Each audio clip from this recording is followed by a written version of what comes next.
Hello everyone, how are you? I hope you all are fine. आज हम लोग national institute of open schooling का secondary course psychology का module 6 work life and environmental concerns lesson 23 environmental stress पढ़ने जा रहे हैं। तो चलिए शुरू करते हैं। Hello dear learner of NIOS.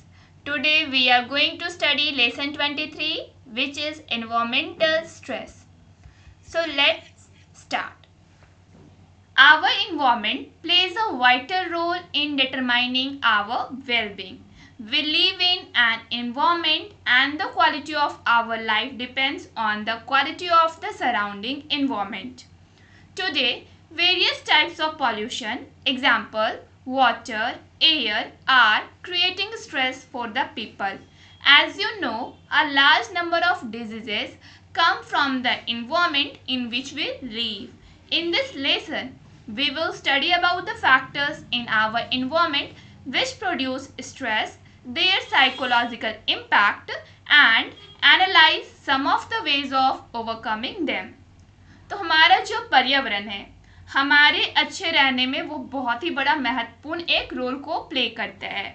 हम लोग एक पर्यावरण में रहते हैं और हमारा जो लाइफ का क्वालिटी है वो डिपेंड करता है कि हम लोग किस प्रकार के पर्यावरण में रहते हैं, उसकी क्या क्वालिटी है।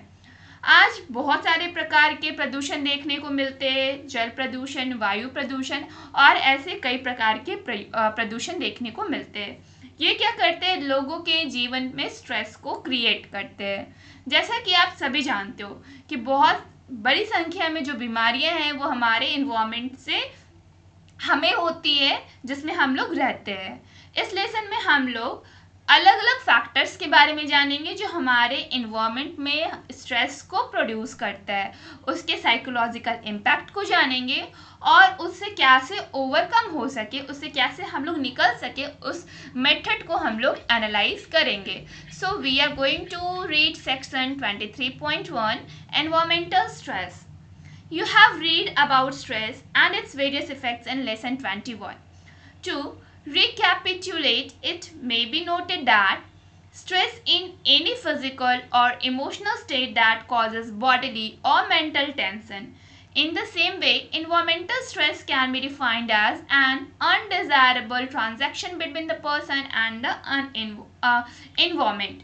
The demands made by environmental factors on us constitute the sources of environmental stress. To understand environmental stress better, let us learn about some issues linked to the human-environment relationship. तो आप लोगों ने stress और उसके अलग अलग effects को lesson 21 में पढ़ा है। तो इस चीज़ को कैपिचुलेट करने के लिए हम लोग ये नोट करेंगे कि जो स्ट्रेस है वो फिजिकल हो सकता है, इमोशनल स्टेट हो सकता है जो कि हमारे बॉडी या मेंटल टेंशन को इंक्रीज कर सकता है। सेम वे में अगर हम लोग इन्वायरमेंटल स्ट्रेस की बात करें तो उसे हम लोग कैसे डिफाइन करेंगे कि एक अनडिजायरेबल ट्रांजैक्शन है पर्सन और इन्वायरमेंट के बीच में। इन्वायरमेंटल स्ट्रेस क्या है?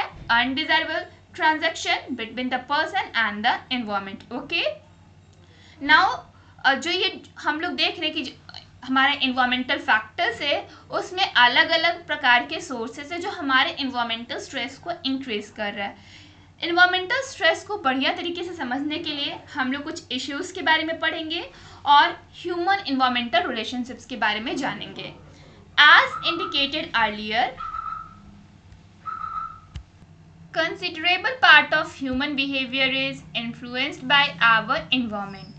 Environment has been used to include the physical world and socio-cultural surrounding in which we live and interact with others. The field of environmental psychology deals with the diverse effects of environment on behavior. We all wonder at times that in the relationship between human and environment, who is superior.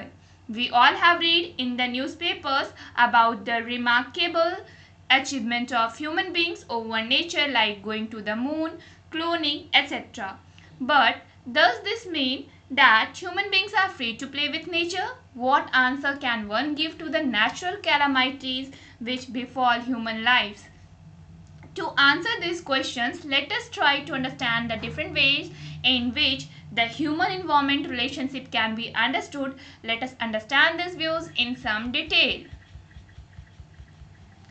तो जैसा कि पहले से indicate किया गया कि जो human behaviour का जो है वो इन्फ्लुएंस करता है हमारे पर्यावरण को. जो भी ह्यूमंस काम करते हैं उसका सीधा इम्पैक्ट हमारे पर्यावरण पे पड़ता है. ये जो हमारा पर्यावरण है इसमें फिजिकल वर्ल्ड भी है और सोशियो कल्चरल वर्ल्ड भी है, ठीक है, जिसमें हम लोग रहते हैं और एक दूसरे के साथ आपस में इंटरेक्ट करते हैं. तो अगर हम लोग बात करें फील्ड ऑफ एनवायरमेंटल साइकोलॉजी की, तो ये किससे डील करता है? डाइवर्स इफेक्ट्स ऑफ एनवायरमेंट और उसके बिहेवियर से. हम लोग सभी सोचते हैं कि जो हमारा रिलेशनशिप है, जो ह्यूमन का रिलेशनशिप है एनवायरमेंट के साथ, तो इन दोनों में से सुपीरियर कौन है, कौन सबसे ज़्यादा बड़ा है? हम लोगों ने न्यूज़पेपर में पढ़ा है कि जो ह्यूमन बींग्स है उन्होंने रिमार्केबल अचीवमेंट किया है, जैसे कि मून पे वो चले गए, क्लोनिंग करना स्टार्ट कर दिए. लेकिन इसका मतलब क्या है कि जो ह्यूमन बींग्स है क्या वो फ्री है नेचर के साथ प्ले करने में? इसका आंसर क्या दोगे आप? जब कभी बहुत बड़ा प्राकृतिक आपदा आता है, नेचुरल कैलामिटीज आता है, तो क्या ह्यूमंस उससे हार जाता है या जीतता है? ठीक है, तो इसका आंसर आपको देना है. इस क्वेश्चंस को आंसर करने के लिए पहले हम लोग अलग अलग वेज के बारे में जानेंगे जो हमारे ह्यूमन और इन्वायरमेंट के रिलेशनशिप्स को हमें समझने में हेल्प करेगा. तो चलिए इन व्यूज़ को हम लोग थोड़ा डिटेल से स्टडी करते हैं. Humans subjugated to nature. During the early part of history, human beings looked at the environment from a different perspective. They believed that the nature rules human beings. The various components of nature were considered supernatural and objects of worship. However, this view is still held in some cultures. The sun, moon, stars, animals, birds, trees, etc. all are worshipped and also considered to be objects to be afraid of. This view did not find place in the modern scientific view, in which reality in the physical form became important and human capabilities were highly valued. This led to another model which favored human beings, that is power or control over nature. तो हम लोग इतिहास के बारे में हमेशा से पढ़ते आए हैं और जैसा कि हमारे हिस्ट्री में मेंशन है कि जो ह्यूमन बींग्स हैं वो सबसे पहले क्या करते थे, पहले अलग अलग अपने पर्सपेक्टिव के लिए एनवायरनमेंट पे डिपेंडेंट हुआ करते थे. वो बिलीव उनका क्या था कि जो नेचर है वो ह्यूमन बींग्स के ऊपर रूल्स करते. ठीक है, जो नेचर है हमारा जो प्राकृतिक है, प्रकृति, उसका ह्यूमन बींग्स के ऊपर शासन चलता है. और नेचर के जो अलग अलग कंपोनेंट्स है उसे ह्यूमन बींग्स सुपर नेचुरल मानते थे और उन कंपोनेंट्स को पूजा करते थे. जैसे कि आज भी हमारे कुछ कल्चर्स में ये सब अभी भी चल रहा है, जैसे कि सूरज, चांद, तारे, कुछ जानवरों, पक्षियों और पेड़ों की पूजा. ठीक है, इन्हें हम लोग पहले क्या करते थे, इन्हें बहुत ज़्यादा सुपर नेचुरल और पावरफुल मानते थे और इससे जो ह्यूमन बींग्स थे डरते थे. ठीक है, लेकिन आज हम लोग मॉडर्न साइंटिफिक के पॉइंट ऑफ व्यू से बात करें जिसमें आज हम लोग रह रहे हैं, तो ये जो फिजिकल है वो क्या हमारे लिए इम्पोर्टेंट है. ह्यूमन कैपेबिलिटीज़ क्या है वो हाईली वैल्यूड हो चुके हैं. ठीक है, और इससे एक अलग मॉडल निकल गया है, जो ह्यूमन बींग्स है वो पावरफुल हो गए हैं और वो नेचर के ऊपर कंट्रोल करना स्टार्ट कर दिए हैं. Now humans control over nature. With the advent of science and technology, nature no longer remained a thing to be afraid of. Experiments were conducted by scientists in the various phases of life. We all have heard about kidney transplant, open heart surgery, etc.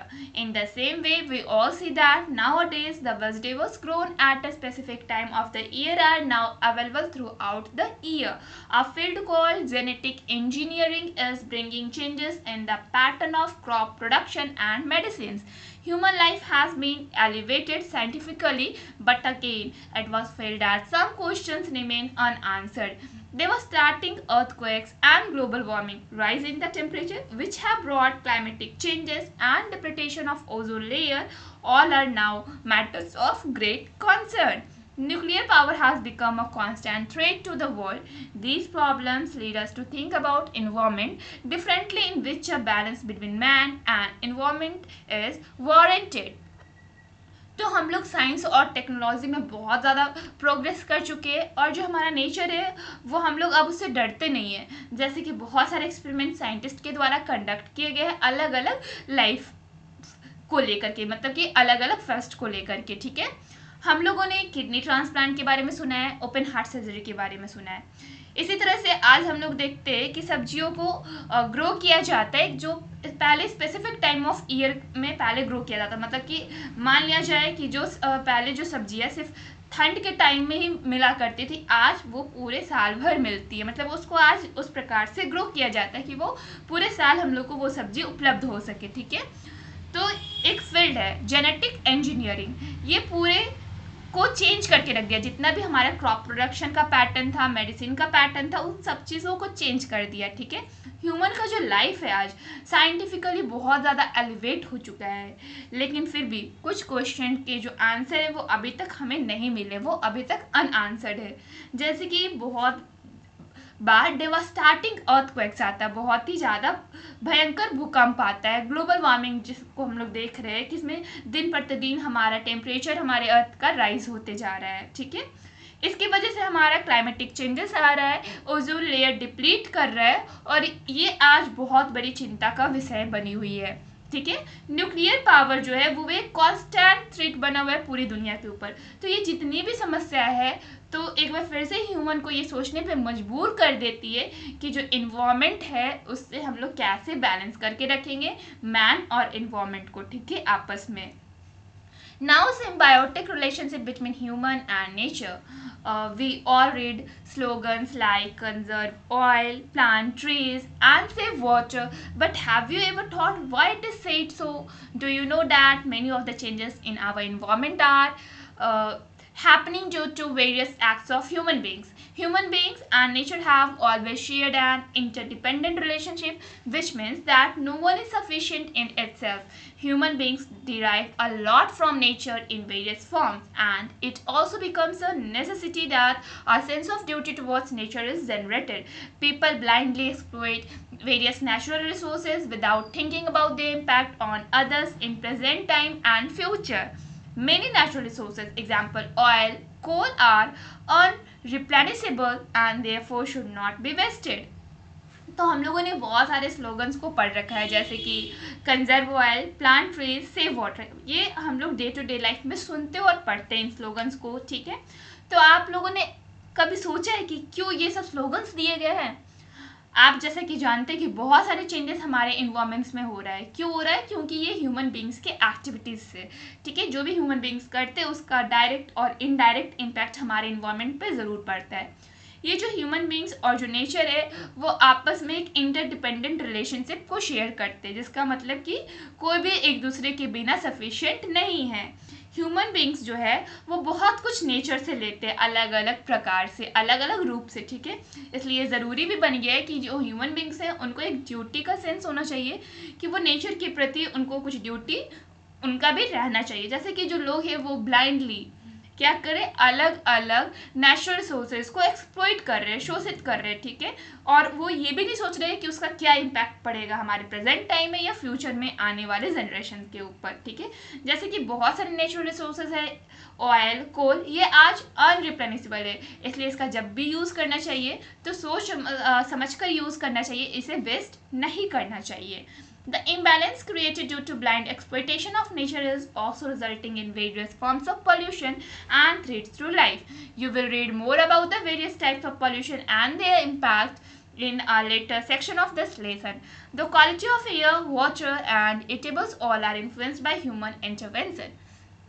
तो आज हम लोग देख रहे हैं बहुत ही बड़ा imbalance create हो चुका है। क्यों क्रिएट हुआ है? तो ब्लाइंड एक्सप्लॉइटेशन ऑफ नेचर, जो ह्यूमंस है वो ब्लाइंडली एक्सप्लॉइट कर रहे हैं नेचर को।